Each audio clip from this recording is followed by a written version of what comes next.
Hello and welcome to a very special interview with a guest. Well, I don't know. You want to introduce yourself to the lovely people? Yes, I'm Cristina Pucelli. I'm a voice actor, and right now I am Luan Loud on The Loud House. And I feel so embarrassed because we just like did the thing and it wasn't recording and it's like damn it. Do you know how often I do that on auditions? A lot. I'm like, oh, I didn't hit record, and that was the role. That was it. Oh, that yeah. Again, I'm so sorry. God damn don't worry, don't worry. it. I'm here. Just going back to let's just start over. How did you get into voice acting? Okay, so I was involved in theater in high school and in college. Um, uh, People had told me that I should get into animation because I had a very high, squeaky voice, and I didn't know how to do any of that. But I was, into acting and theater, and my mom had heard down in our hometown in Orange County that there was a woman who was doing voiceover classes. And my mom at the time was also interested. My mom has a sweet, lovely, very smooth voice, and she wanted to get into it as well. So we took the class together, and we at the end of the class we got a demo tape, which most classes nowadays you would never get a demo tape because you wouldn't be ready to market yourself to agents yet. But at the time, this was a long time ago, I got a tape at the end, and I sent it to the one agent in Orange County, and she represented me for a couple years. And I got one or two non-union jobs that paid like $100 or whatever, and they were radio spots, and that was cool. But it kind of fell to the wayside. And then in college, I ended up studying art history, and I have a degree in Italian Renaissance art. And I decided after I graduated, I was like, you know what? This is something that I really want to pursue because I really enjoyed that. And I think that I have kind of a knack for this.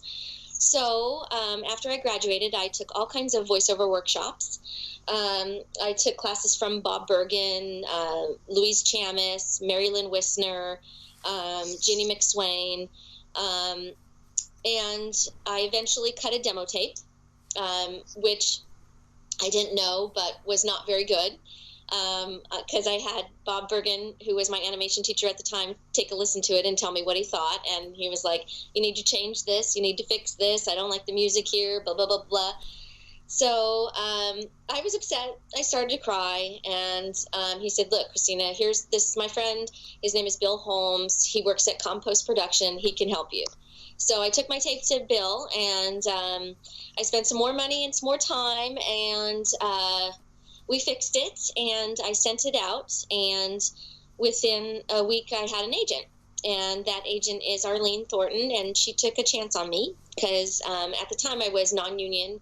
I was brand new, and she said, okay, let's see what we can do, and and I've been with her ever since. So And I'm that's how glad I got it. and I'm glad she Voiceover. and I'm glad she took a chance with you.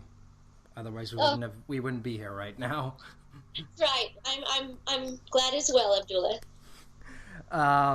So moving on to the next question, what was the role that made you want to pursue voice acting as a full time profession? I don't think there was any particular role. I knew I could do babies and kids. I I loved watching the Little Rascals. I loved cartoons. I loved The Wizard of Oz. I loved Young Frankenstein. I loved, I don't know. I don't think there was anything in particular, but I just knew that I kind of had a knack for high pitched kids and babies. And I remember my grandma used to say to me, "Quit talking like a baby. Quit talking like a baby." And if she was alive today, I'd be all like, "Grandma, I'm making a living talking like a baby now." So I'm glad I didn't heed her advice. Oh, yeah, that would have been awkward Yeah. to to to to say. Oh well. Um, Yeah, so It's yeah. like if she was alive, you're like, well, yeah, I get paid to make bad puns for a living, so what do you think of me now, Grandma? Yes. That squeaky little voice that you used to hate. It's it's my living now, Grandma. And moving on to a Metal Gear question, looking back at Metal Gear Solid 4 10 years from 10 years later, how much impact do you think the role of Sonny had on your career as a voice actor? I think it has, as far as all the video games that I've been in, I think Metal Gear was the biggest. And at the time, I didn't realize how big of a deal it was. It's a pretty, huge franchise. It's huge, and I didn't know. And one time I was at a little boutique here in Burbank, and I gave the guy my credit card, and he looks at my name, and he goes, "I know you. You're Sonny." And I'm like, yeah. And it's pretty cool to see how big of a following Metal Gear has. Yeah, and I remember they shipped us the game, and I remember how in awe I was of how beautiful it was. I mean, the artwork and the detail, and it was so three-dimensional and so gorgeous. And I kept wanting to get to my scene, but my boyfriend was playing and he kept dying. I'm like, dude, you got to get better at this game so I can get to my character. But luckily I was able to see it online, the movie cutscenes. And that's the great thing about video games now is like you don't even have to play them; you can just watch the cutscenes on YouTube or someone else play them. Exactly, exactly. So, yeah, he didn't have to get better at the game, although I don't think he really ever did. And this was 4. This was like considered like one of the easier ones because three would have killed it. Oh, that's interesting. I'll have to tell him that. Oh, 3 is a lot harder. 3 is a lot harder than 4, but that's just me. um, and yeah, and it's kind of interesting you say that because when I thought it was recording, we had talked about you recording your lines separately, and I was just thinking to myself like, how much of a difference does it make like when you record from like with someone and when you're recording on your own? It does make a difference. With the Loud House, we record pretty much together. Um, I think it can fit now maybe 7 mics. So, you really feed off of each other's energy and you can really react to their lines.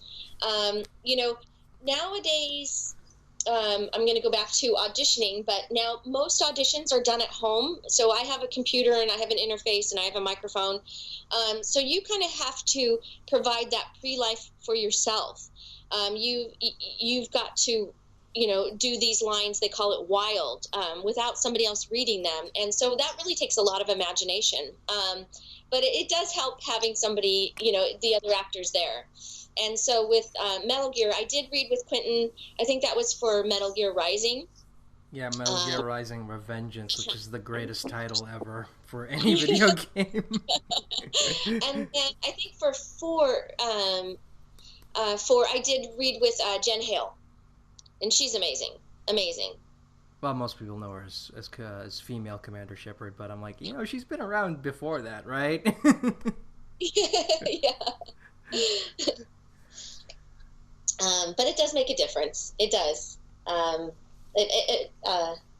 There are some casting directors that will read the lines, or vocal directors that will read the line in front of yours, and then you can pop in, but others don't.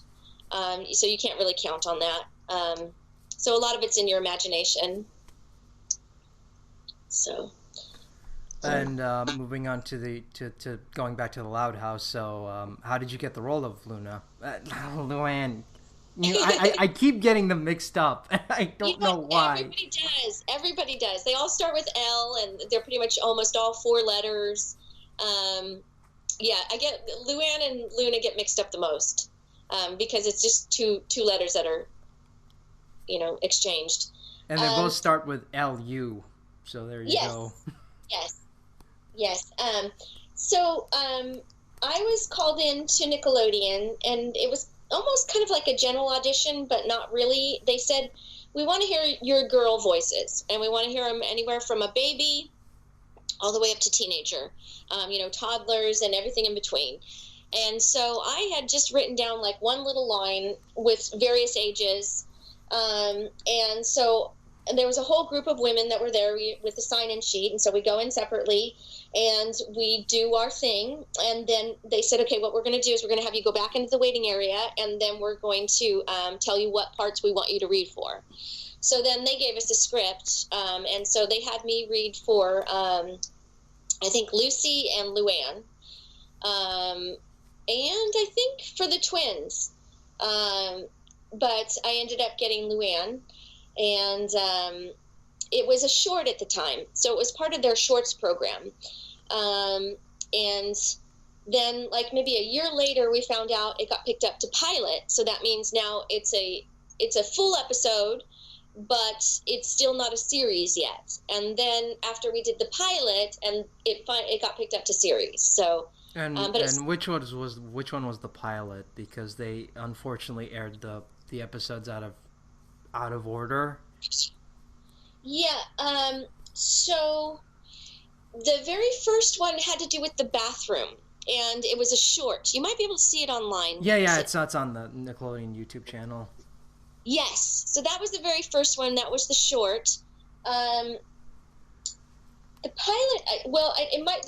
I have something. Left in the Dark was one of the first ones. I don't know if that was the pilot for the series or the pilot that got us picked up. But I feel like, I don't know what was the pilot that we, shopped to the network to say, hey, get us a series. I don't remember which one that was.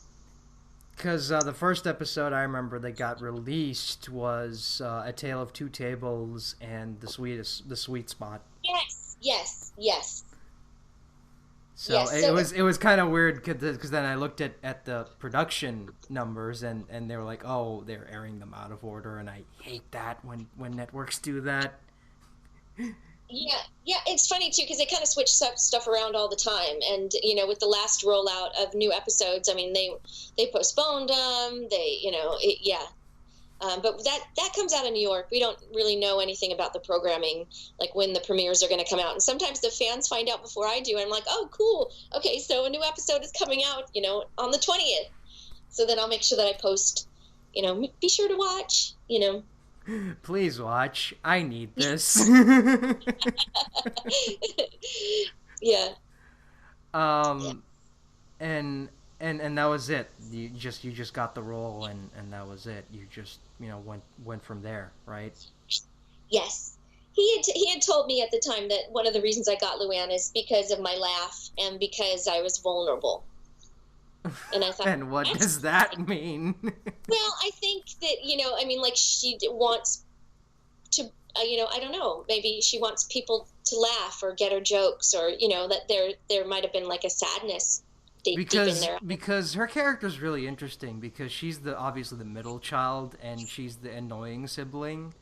Like, because every episode would have her do like a pun and laugh and say get it, and then all the other characters would groan, and I can't tell you how much I love that. And it's fun too because to me, Luann just wants to make people laugh. She wants to bring joy, and I can relate to that. I'm the person, that brings the games to the party. I'm the person that brings, the wine to the party. I'm like, I just want to make people have a good time and smile. And sometimes things get pretty heavy, and I think it's important to see the levity in life, and to not take things too seriously. I mean, sure, take things seriously when they should, but, sometimes we get so down on ourselves, and I just think sometimes it's important just to look around and be grateful and have a laugh, And that's what I love about the show is that it's nothing. It doesn't pretend like it's something bigger than it actually is. And I like that because it's a slice of life show that knows it's a slice of life show. It knows it's corny. It knows it's cheesy. But you know what? It's proud of it itself. It's like, we know we're cheesy. We know we're not as deep or as thought-provoking as those other series, but you know what? We're fine with that. Well, and two, I do think that it has kind of struck a chord with a lot of the fans in that it's a really sweet show. It has a lot of heart. the family, they might fight, they're, but they all come together in the end, and they're all there to support each other, and that's what's important. It's not crazy zany like a lot of animation, and it's not some of the really low key where it's just like, hey, pass me this, pass me that, whatever. But I mean, it's got a lot of heart, and it's very sweet. And growing up, we had the Brady Bunch, and I don't think that kids nowadays don't have anything like that. But I feel like, to me, the Loud House is kind of like the Brady Bunch for this generation. It's something that you can tune into and relate to, and with all the different sisters and all the different personalities in Lincoln, and even the parents in, since now we can see their faces and they're playing bigger roles in a lot of these episodes, we're really like three-dimensional characters, and it's really kind of fun to see how people are developing, how these characters are developing, and how the writers. Especially with the case of Lori, because when you look back at season 1, Lori, she was pretty antagonistic and kind of a, not a fun person to be around. But then the she other was a bossy bully sister, and yeah. But then I think they realized, yeah, this ain't gonna sell well, so change her immediately. Well, I think what they're writing is like they're expanding the universe, so we're seeing more of the Loud House, but we're also seeing other dimensions of each character. So we're not flat. Luann might go a little crazy on April Fools, and she might tell corny jokes, but deep down she's got a good heart, and it's all well-meaning. And she loves her family, and they love her, and it might get irritating, she might get annoying, but that's who she is. And my next question is, what's it like working on an animated series with a large female-centric cast of characters? It's pretty darn cool. It's pretty darn cool because most of the time the sisters read together. Sometimes we'll be in there with Lincoln, but and then we have to watch our language because there's a teacher, and so when the young kids come in, we have to be good. We have to be on our best behavior. Hey kids, want to see a dead body? But it's pretty cool to see. A lot of these women have been working in the industry for years, and they're very well established and really just amazing human beings, and we've really kind of grown close. I mean, like, Jess got married, Jess had a baby, Gray's had 2 babies since the show. I mean, it's like people break up, get into relationships, so it's kind of like we're all kind of growing together, and we're a pretty tight-knit group, and I feel pretty fortunate that there's not one person that sticks out that we're like, we all pretty much care and love each other, so I feel pretty fortunate. And that's kind of great because not a lot of because a lot of shows, especially back in the day, voice actors would record their lines separately, so there wasn't really that sense of community. Mm-hmm. And I'm glad we got that nowadays, because I think we need a community now, a strong community now more than ever, considering all the stuff that's going on in the world right now. Oh, absolutely. Absolutely. And we're all very supportive of each other. I mean, the voiceover world, I mean, they are some of the smartest, funniest people I've ever met. And I consider it an honor to be able to work alongside these people. They're pretty phenomenal, and the amount of talent is amazing. I don't know if we got it in this recording or not about how many people we auditioned against. Yeah, you should. You want that because we didn't. You want to go back to that? Yeah. So okay. So I have a setup at my house, and most voice actors have setups at their house as well, with a computer and a microphone and an interface. And our agents send us the auditions, and we record it, and then we send it off to our agent, and they send it off. And so we're basically up against sometimes 300 to 500 people. And we don't even know if we get listened to. You hope that you get listened to. You might only get listened to, maybe 4 seconds of it, or they might scrub to the middle of it, because they hear the same audition over and over and over again. So it's like you're up against the entire town, and and these people are amazing. It is, this is a tough industry. I mean, I don't want to dissuade anybody from getting into it, but you're up against some tough competition. And, I knew a while ago that about a year and a half after I landed my agent, I ended up at a callback, and I was sitting next to Nancy Cartwright, and just, just a year earlier, or a year and a half earlier, before I had gotten my agent, I was at a convention and I was fangirling over her, and I'm like, oh my gosh, Nancy Cartwright, can I get a picture with you? And I still have that picture. And for a year and a half later, I'm sitting on a couch next to her at a callback for the same part. I'm like, oh my gosh, this is, I've made it. I mean, even though I didn't get the part, I'm sitting next to Nancy Cartwright. I'm where I should be. This is amazing. This is pretty darn cool. So I felt like a winner, even though I didn't get the part, to be sitting amongst, really kind of stars in this industry. So, especially considering how big The Simpsons is, and how much that changed animation as we know it. Oh, absolutely. I mean, it's the longest running. It's still a hit. It's still doing really well. And it just like spawned. It's the only show I think I can say without a doubt the humor is timeless. And I think it's impossible to really meet someone nowadays who cannot quote a classic Simpsons episode.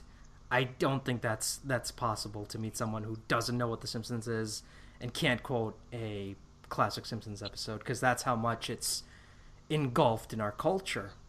Oh, absolutely, absolutely. And they're still relevant today. The episodes. Yeah. So, and moving on to my next question. What was your reaction to the polarizing reception Luan's character received in the April Fool's trilogy of episodes? Oh, it was funny. I didn't expect that the kids would have such a strong reaction. I know she goes crazy on April Fools, and like she's got this laser focus, and that's all she wants to do is pull pranks, and but the kids were like, she's being really mean. They didn't like it. And I think also Luann, in a lot of the episodes, all she does is tell jokes. She pipes in here and tells a joke, pipes in here and tells a joke. So I think, to the writer's credit, in the last 2 seasons, she's gotten some of her own episodes where she's actually able to show a little bit more of herself, where she's not one-dimensional and she's not just the joke teller. There's something, there's something behind all that. And it's almost kind of like a coping mechanism, or, she just wants to bring people joy. She just wants to make people laugh. That's what she kind of feeds on. But yeah, it was interesting to see the kids. Some kids some people don't like the April Fool's episodes at all, because they think that her pranks are kind of mean. But I like them. I thought they were interesting because I like any episode where the writers like do something different and go into a direction you're not expecting them to go in. Yes. Well, and it's funny too, because my mom used to play jokes on my dad for April Fools. She would call him at work and she'd start crying and say, "Honey, I broke my arm." And he's like, "Okay, I'm coming." And he hangs up the phone and she really quickly calls him back, "April Fools." And I'm thinking, wow, that's really interesting, because that's kind of a family dynamic in my family. So it's interesting that Luann is a prankster. And I just love the fact that she has her own like chair and like stroking the cat, James Bond style. Oh, it's great. And when she's walking up the stairs with the clicking on the railing on the stairway. Warriors come out to play. Yeah. I am always so amazed at, like, when I watch an episode, you read the script and your imagination is painting the picture, and you're in there and you record, but then a year later when you see the episode, you're like, wow, there's so much I didn't, there's so many things that contribute to an episode that you can't even imagine. The music and the props and the backgrounds and just the whole tone of the show. I mean, every time I watch an episode, I'm like, wow, I didn't see that before. So I'm really in awe that it really takes a village to make animation, and it's really cool to see the final product. And I'm especially shocked at how smooth the animation is and how fluid it is sometimes, because I didn't expect like the show to have as smooth and fluid animation as it did. And I think that just adds to its charm. Yes, yes, and I think it's kind of sometimes it has like the sweet music that's very Charlie Brown-esque, and then it's got like kind of 90s, Blink 182 kind of music going on, and I mean it's got a little bit of everything. It's a little nostalgic. It's yeah. And I do love the fact that in some episodes they actually use some of the stock music that they used for always It's Always Sunny in Philadelphia. Oh, do they really? I didn't know that. Yeah, they did. There are some episodes that actually do use the same stock music that they use on that show, and I'm like, wow, how did they get away with that? Oh, that's interesting. Well, I'm sure that they have to pass all the product and development or whatever, copyright royalties and stuff like that. And that's another thing that's kind of a pain, is that people don't realize that sometimes media doesn't get released on home video because of music licenses.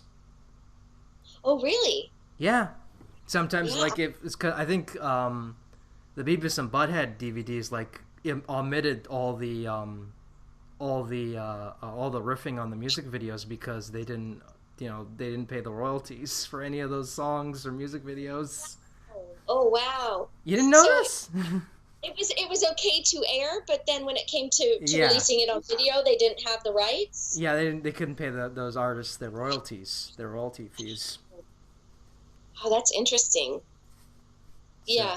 Well, it's interesting. We have our own. Well, we have some musical episodes where we have composers. They did the theme song to the Loud House, and they're just amazing. We have a fun musical one coming up. Ooh. Yeah. Juicy information. And what was it like playing the antagonist in the April Fool's episodes? How was that a different experience from like regular Luan?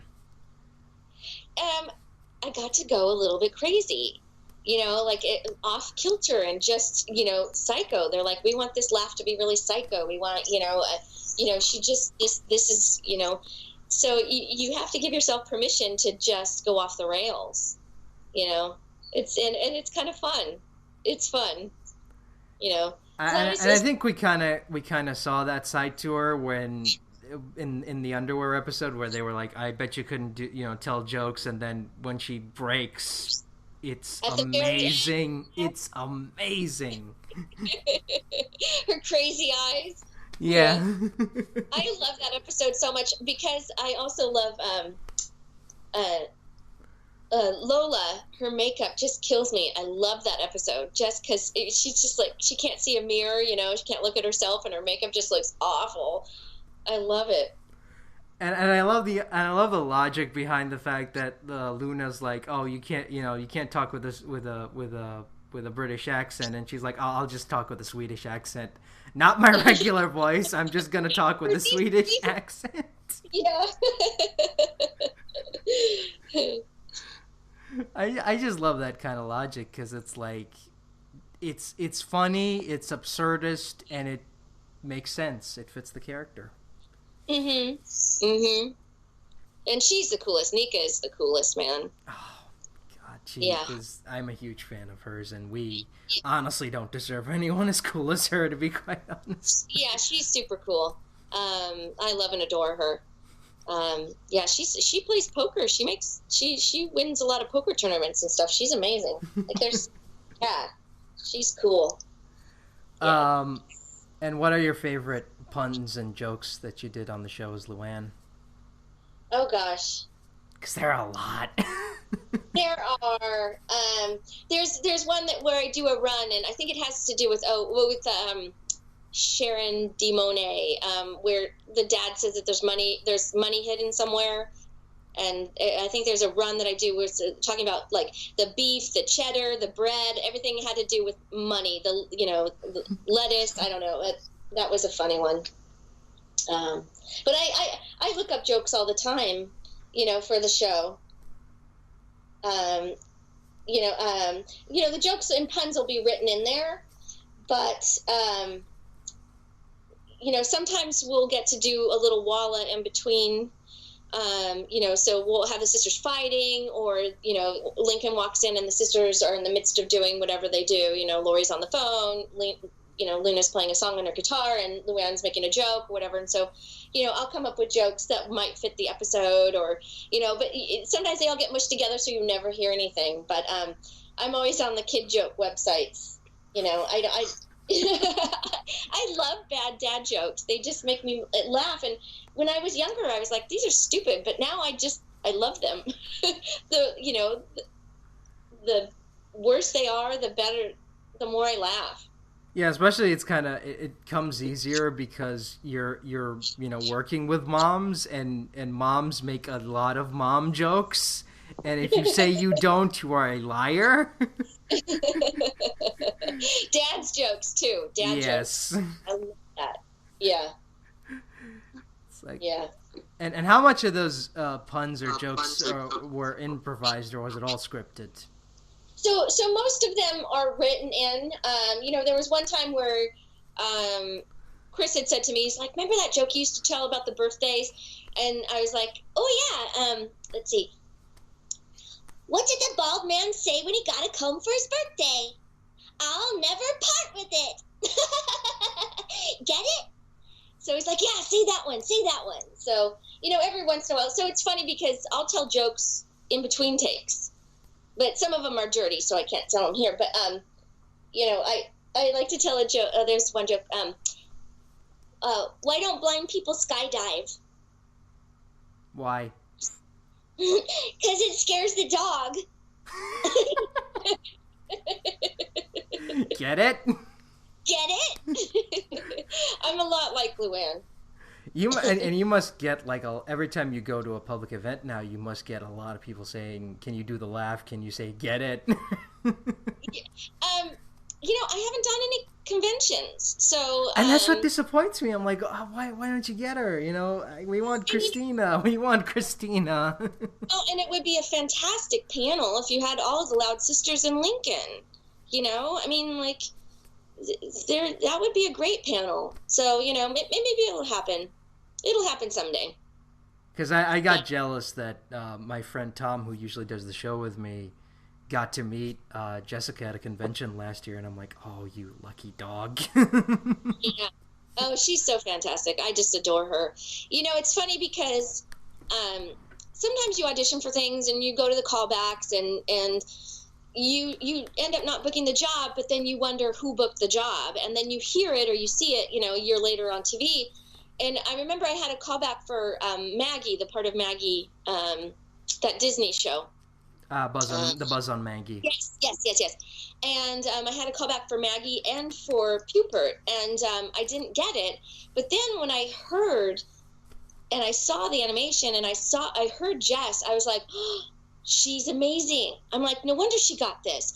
Sometimes you hear it and you're like, oh, really? That's who they went with? Like, sometimes they'll go with a celebrity or somebody that I'm like, really? That's what they wanted? And sometimes it makes no sense.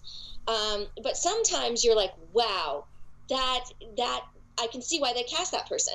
Like, even I had a callback for Bubblegum Princess on Adventure Time. And then when I hear, who is it that does it? Hayden. Hayden. Yeah. So fantastic. And I'm like, yes, that's who should have got the part. Absolutely. So, we're pretty supportive in this industry. I think, sometimes I go in to read something. I'm like, who would do really well on this? If they want somebody with gravel, would be Nika or Jessica, or, I just see it in my head and I'm like, oh, they need to call in so-and-so for this part. But for the most part, we're the women in town are pretty supportive of each other. It's highly competitive, but people are pretty cool. And if all else fails, you can just hire Tara Strong to do everything. Yes. I mean, there's her and Gray. There's no one like them. They're fantastic. So, yeah. And she does a lot of boys. I do boys too. I was in a show on Fox that only had 7 episodes, but it was with Jonah Hill, and I played his little best friend. Patrick. Which is the same voice as Luan, ironically enough. Of who?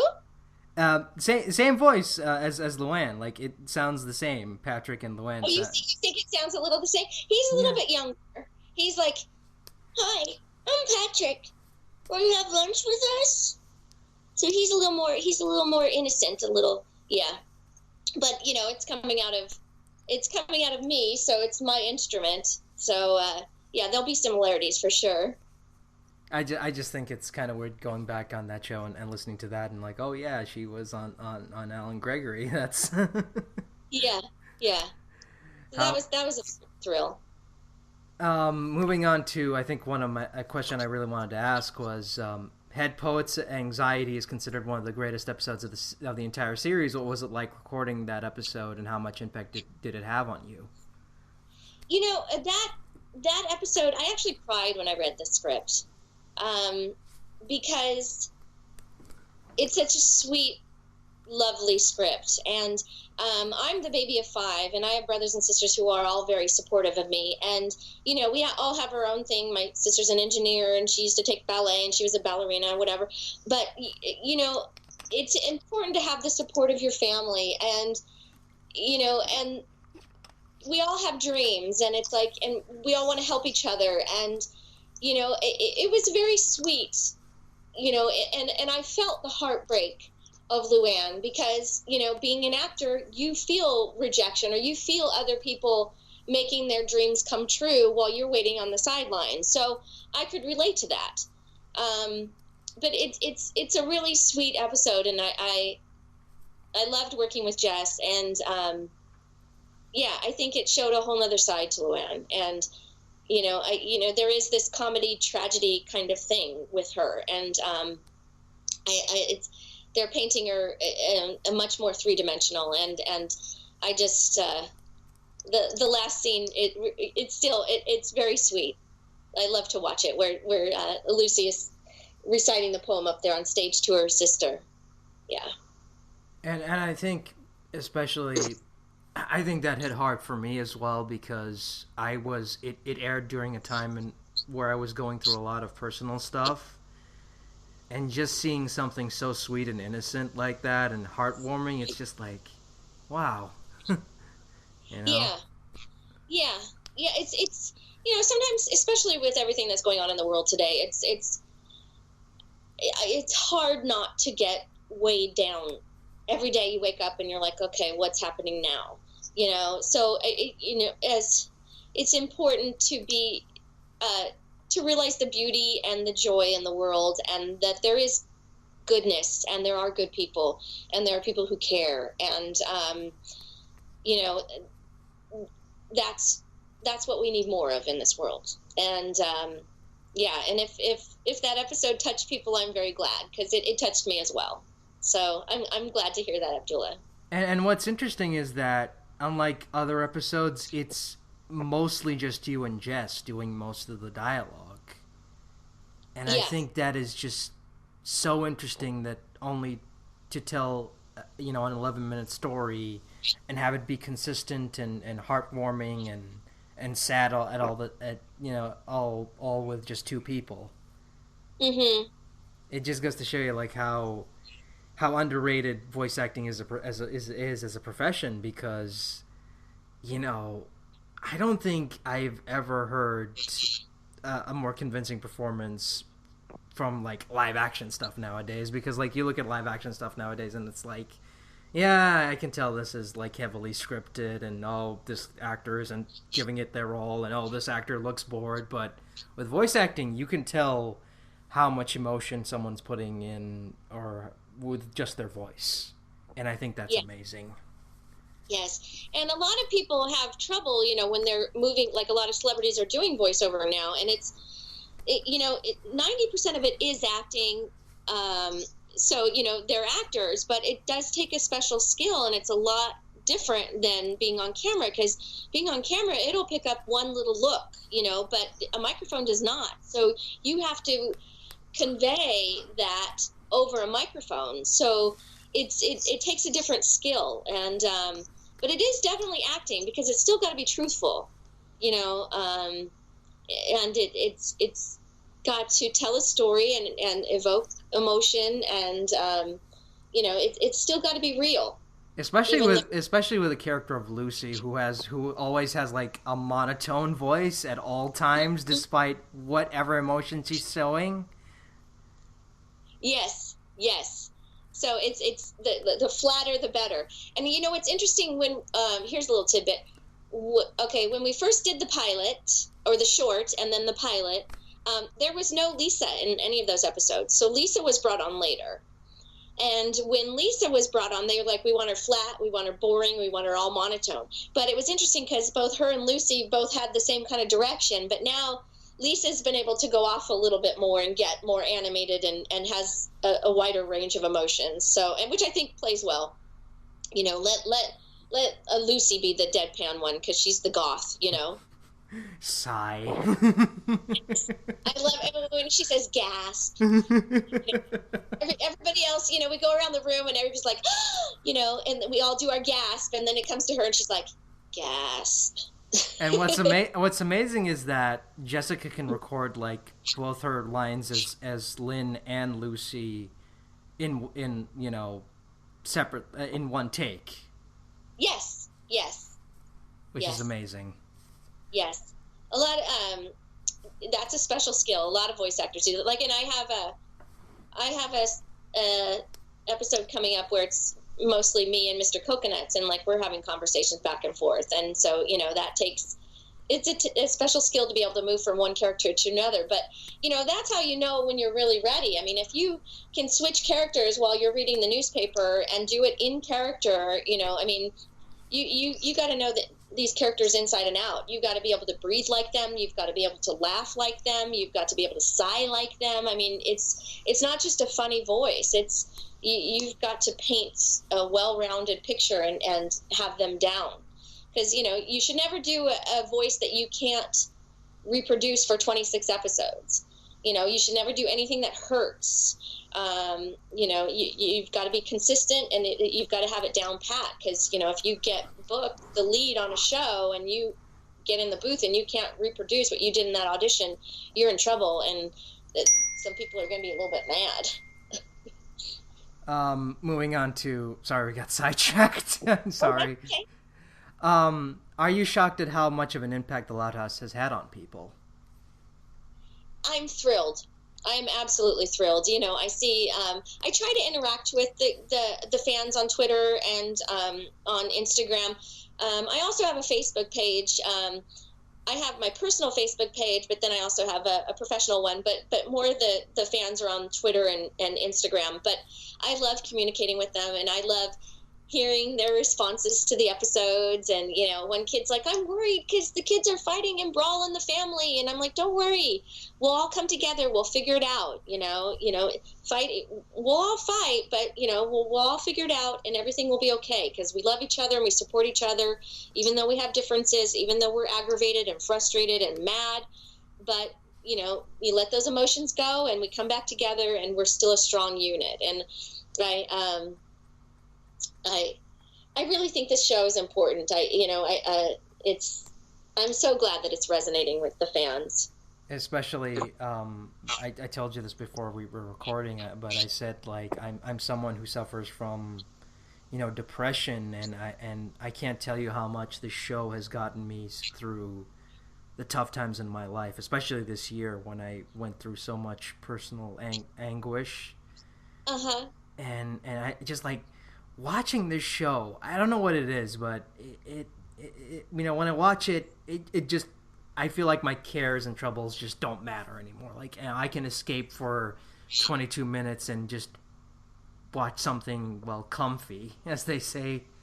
Yeah, that's fantastic. And it's not one of those manic animated shows where it's just like crazy music and crazy action and screaming and yelling. It's actually very sweet, and it has its loud bits, even though it's called the Loud House. It has its loud bits, but it's very sweet, and it's got a lot of heart, and and I love to hear that. I love that it's bringing people like comfort, and how fantastic is that you're part of a show that is bringing people calm and enjoyment, you know. And I think most people are wondering, well, why did you get Christina to come on the show? And I said because, and I think it's because one, Luan is one of my favorite characters, and two, I can't tell you how many times I've come home from like a bad day at work feeling just completely rotten and drained, and then when I watch the show and the Luan joke comes in, it brightens my day so much. Oh, oh, good. Oh, I love to hear that. Good. I think one of my favorite recent puns was when in the Tripped episode where they use Lucy's grave shaped uh, suitcase to plug in the hole in the van, and she's like, "Well, it looks like we're in grave danger" or something like that, and it's like, and then everyone's in the car, and she's like, "Well, don't set me up for a joke if you don't want to hear it." Right? And I love when I get to, sometimes I'm like, come on, that was funny. You know, I try to drag it out of them even though they all groan. And moving on to my next question is, what are some of your favorite pieces of Loud fan media, be it fan art or theories or whatever? You know, I love the art. I love when kids, when April Fools fell on Easter this year, and then for my birthday, a lot of the kids and the fans drew pictures and sent them to me, and those really mean a lot to me. I have a folder on my computer, and I put them all in there, and I try to put the artist name, so I make sure I give anybody credit. But it's really sweet and heartwarming, and it makes me very happy. It brings a smile to my face, and yeah, I think the pictures. I haven't really read a lot of the fan fiction.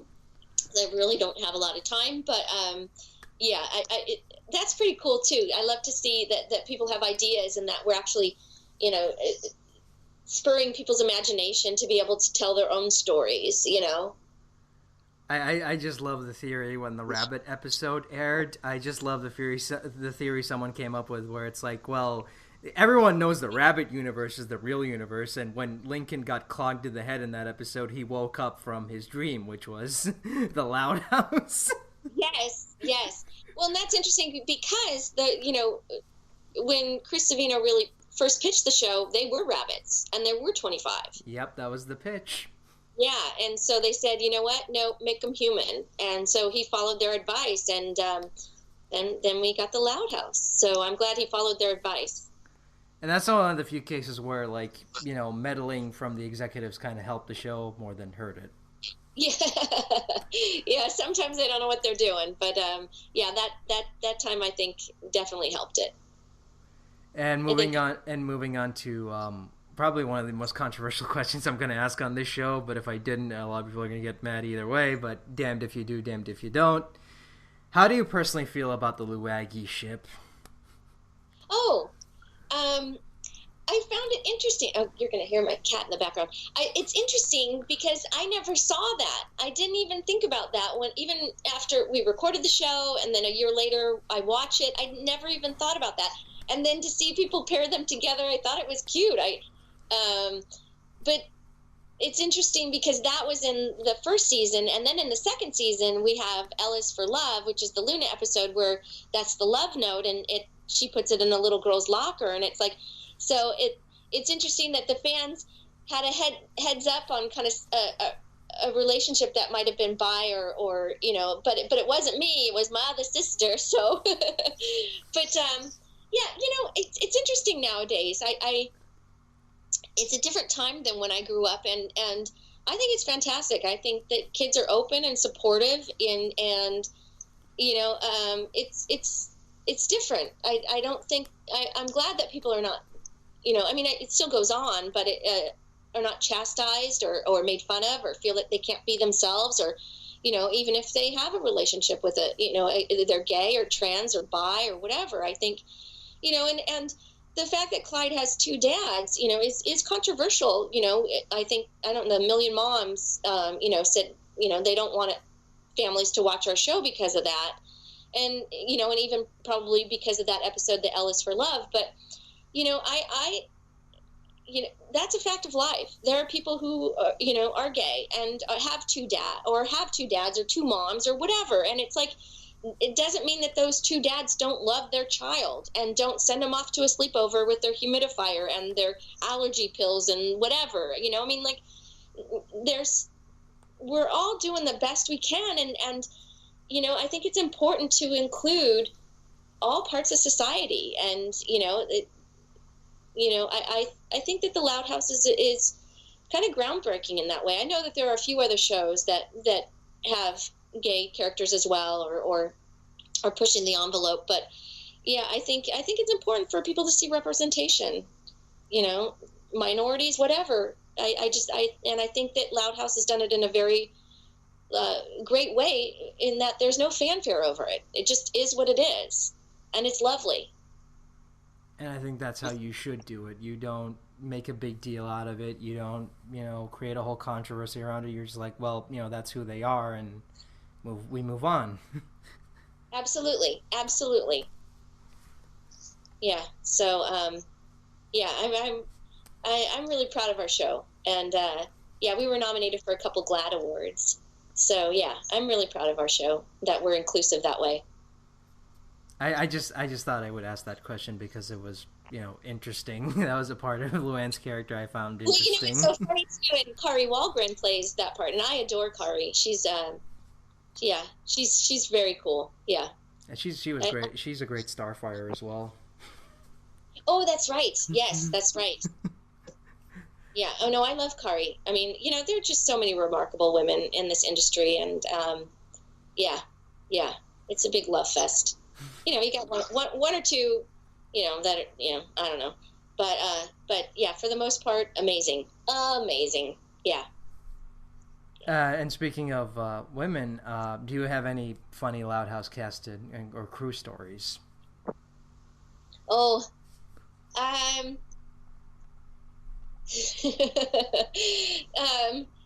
well, okay, so we've had a couple of Lincolns, because their voices change, and one of our first Lincolns was Grant, and he is such a phenomenal actor, and on his last day, we all signed an orange polo shirt for him, and I made him a little clay figure of Lincoln, and I knew that, that he's a fantastic actor, and as a man or as a teenager, he's going to go on and get roles that are suited towards him. He's not going to be a kid anymore.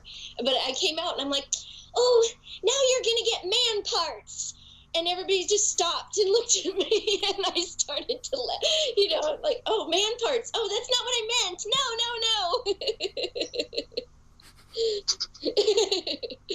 But everybody knew what I meant, but it was still funny.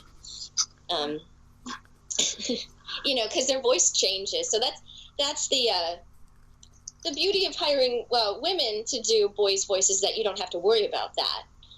But there's something very charming in hiring real kids. There's something very sweet and lovely and charming about real children's performances. That as much as we try, it's very hard to capture. But their voices do change. So, and if it's a hit show that goes on and on and on, you are going to have to find somebody else to do that role eventually. So. Yeah, because Lincoln has gone through, 3 or 4 voice actors now? Something like that, yeah, because there was the short and then the pilot, so those were 2 different ones, and Grant. So, yeah, we've gone through, now we've had 2 Clydes. Yeah, so we're on our second Clyde. Yeah. That's a great thing about being an adult, is like you don't have to worry about hitting puberty and getting replaced. That's it. And the thing with voiceovers as well, I mean, I know that sometimes, even though little girls' voices don't change, sometimes there's an attitude that kind of changes. There's no longer like an innocence or a wonderment. And sometimes they have to recast little girl roles as well if they get too old and they no longer have that kind of sound. That happens as well. I think that happened on Doc McStuffins. If they age out of the role. Oh yeah, So that happens yeah. a lot. Well, any show that uses child voice actors uh, has to deal with that, and it sucks, but that's life. Hmm. Hmm. And if you could voice any existing character from any established franchise, who would it be and why? Oh goodness, I don't know. I don't. There. You know. Oh wow. You know, I don't. You know, I love Tweety Bird. I love Miss Piggy, but you know, I wouldn't. You know, I love them as they are. You know, I do my own kind of thing. Yeah, I don't know. I don't know how to answer that. I love Lucy. I love, you know, but I mean, like in an animated show, I don't know. Um, you know, there are things that I wish that I would have gotten that I didn't get, but you know, it's sometimes then, like I said, I listen to the actor and I'm like, oh, that's perfect. They should have got that part. Yeah. Because you recently got the role of Catwoman on DC Superhero Girls, Oh, and yeah, that was very cool. Yes, yes, I loved that. Yeah. You know, and it's interesting to see all the different incarnations, you know, because this was DC Superhero Girls where they go to high school. So it's kind of a younger Catwoman. And she wasn't as, they weren't really villains either. You know, it's kind of pre-villain, but you see a little bit of that in there, you know, with her and her cat, Roz, and stealing jewels. And, you know, but they're still kind of part of the good guys, but you see little inklings. Yeah. and how is that for going from and how's that experience for you, like going from playing Luan to I'm playing Catwoman, one of the most iconic an incarnation of Catwoman, but still Catwoman nonetheless. Yes, yes. It was pretty cool. Yeah. That was pretty cool to be able to come home to my boyfriend. I'm like, hey, I just booked Catwoman. And he's like, oh my God, that's amazing.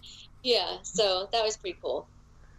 Yeah. And now you can actually, and it's kind of interesting because Loud House actually has, I think now you can say, has three Catwoman as part of the main cast. You're right. Gray and Nika as well. Uh huh. Uh huh. Yeah. And then in DC Superhero Girls, I mean, there's, I think, four of us that are in DC Superhero Girls. Because Gray is Wonder Woman, Nika is Hawk Girl, and Jess is Star Sapphire? Star Sapphire, yeah. It's so interesting. Like that's what makes it so interesting, is that you're never really like stop working with these people. It's kind of interesting because like other jobs, you're like, oh, I just get to see these people once or twice or whatever, but then you work on them. We work with voiceover. I mean, you work with the same talented people over and over again, which I think is a Yes. blessing. Yes. Well, and in DC Superhero Girls, we didn't get to read with anybody. So, we're in there alone, and the vocal director would give us the line before, and then we would read our line. So I never got to see Nika, but I would see them in the sign-up sheet, and I would write them a little note. I'm like, hi, So it's kind of fun to see your sisters. But we didn't get to work on that together. But it's cool to see the final product with all of us in it. P.S. You owe me $5. I owe you $5. No, I mean like that's a joke. You write something. It's like, hey, There's my P.S. $2. Yes.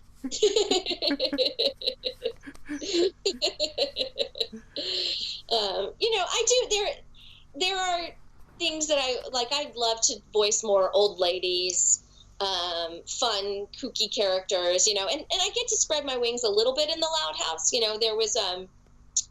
There was Shop Girl or something just recently where I got to play an old lady. And I do teenage boys. I do a lot of boy voices, but I really love to spread my wings a little bit more as far as the kooky old ladies. Yeah. Like, Sorry, go ahead. oh, I was just gonna do something, but I don't know. She's like, oh, I have a hot date tonight with two men, Ben and Jerry. Oh, if I could only find my teeth. Oh God. Yeah. I love old lady. Ooh, I love to be an old woman, you know. Abdullah, what do you look like? I'll get you, my pretty, and your little Yeah, dog too. you, my pretty, and your little dog, Toto, too. Yeah. That movie creeped me out as a kid, by the way. Oh, it scared me too. And you know what else scared me? Charlie and the Chocolate Factory. When the fat kid sucked up the chocolate tube, I cried. Yeah. Wizard of Oz scared me. Those flying monkeys scared the heck out of me. What part scared you? What media? What movie? Wizard of Oz. Wizard of Oz. The flying monkeys and just like the flying monkeys and the Tin Man. Because there was just something so surreal about his face. Like Uncanny Valley. Yeah, Ray Bolger, right? Yep. Oh, wait, no. Is Ray Bolger was the Scarecrow? I think he was a Scarecrow. I don't remember. I don't know. But there's like, you watch that movie as a kid, it's like, oh, you're just scared by the witch or the flying monkeys. But you watch it as an adult and you're like, wow, this feels like a bad acid trip. Yeah. And you know, it's funny is if you watch a lot of the Croft Superstars stuff, like HR Puffin stuff, and some of that stuff is really freaky. And I'm like, oh man, as a kid, I would have been, you know, but then there's something very charming about it now as an adult. I'm like, this is weird. Like, I can't believe I watched this as a kid, you know? If you've ever watched any of those, you know, like Sigmund and the Sea Monster, or what was it? Oh, The Land of the Lost, and HR Puffin stuff, and the Bugaloos. Those are some really trippy shows. Oh, I watched Teletubbies as a kid. I remember that. Oh, did you? Yeah. Oh, that's funny. Yeah, because I didn't grow up. I was born in 1990, so most of that stuff is like way old. But I'm familiar with it. You're a youngin'. Well, I'm gonna be like 28 at the end of this month, and already I'm already like getting like gray hair, so I'm like, oh, I'm getting old. Don't pluck them. Don't pluck them. Yeah. And finally, what advice would you give to aspiring voice actors? I want to say, you know, this isn't an easy business to get into. It's a very tough nut to crack. It's hard to get in, and even when you think that you've made it, you know, it's still project to project. So, you know, I still audition. You know, even the biggest, like, you know, Gray and Tara, they still audition. You know, and they'll be hired directly. Sometimes I'm sure that happens a lot for them, and that's happened to me as well. Like, just call in Cristina. We have her, you know, do some Scooby Doo or whatever. But you know, we all audition, and we're all up against, you know, 500 people, and a lot of it is a numbers game, and it's a hard industry, and you know, but I know from personal experience that if you keep at it, and if you're committed, and you don't lose the joy, you don't become burnout, you don't lose you still find joy and love and something new in every audition or every part that you play, and you approach it with an openness and an imagination and creativity, and you know, if you continue and you're committed, you can make it. And you know, I'm proof of that, because it took me a long time to be able to quit my day job, and I count my blessings and I knock on wood, and you know, and I pinch myself and I keep going and I keep trying, and you know, it is project to project, and I feel pretty fortunate. So, you know, if this is what you want to do, it's not a cheap industry. Also, you know, you're going to have to shell out some money for classes, for, you know, and improv is important.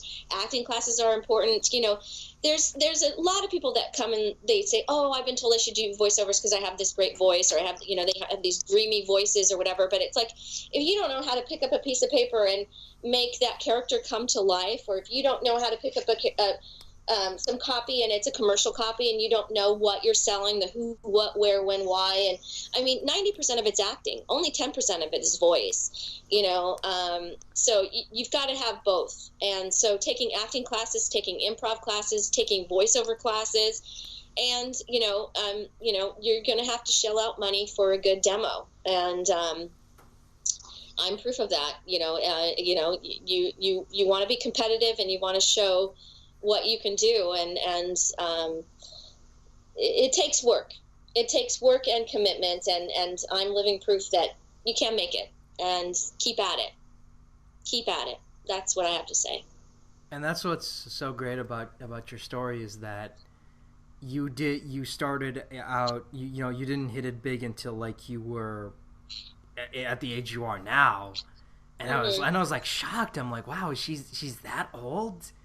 And she's just like breaking out now. Wow. Yeah, yeah, yeah.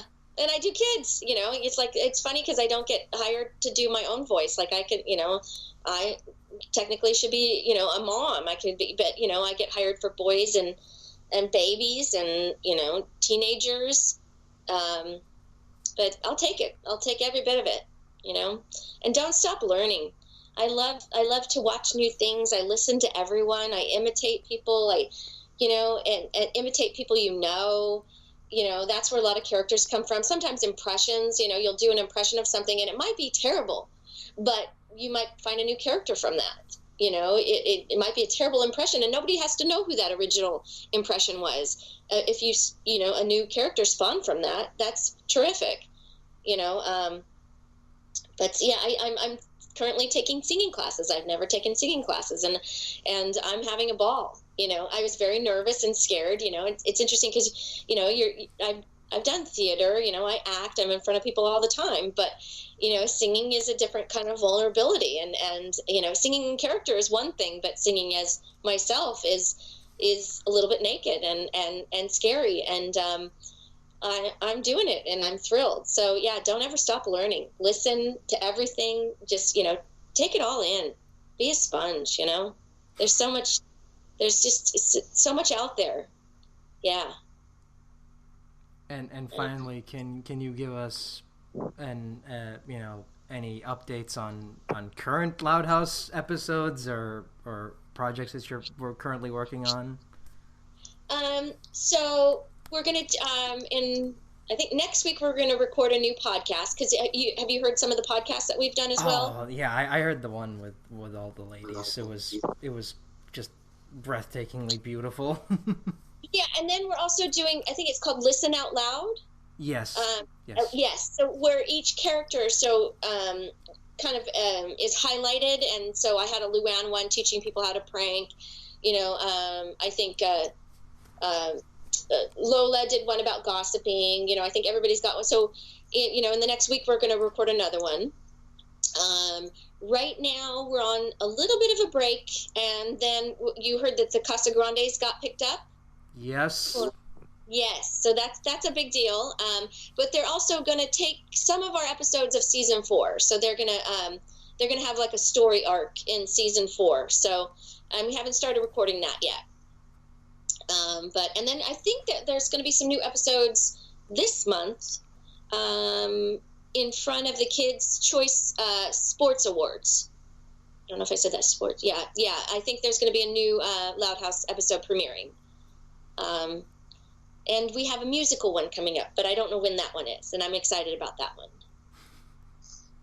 So I think that's yeah. Well, thank you for taking the time off to do this. That means a lot.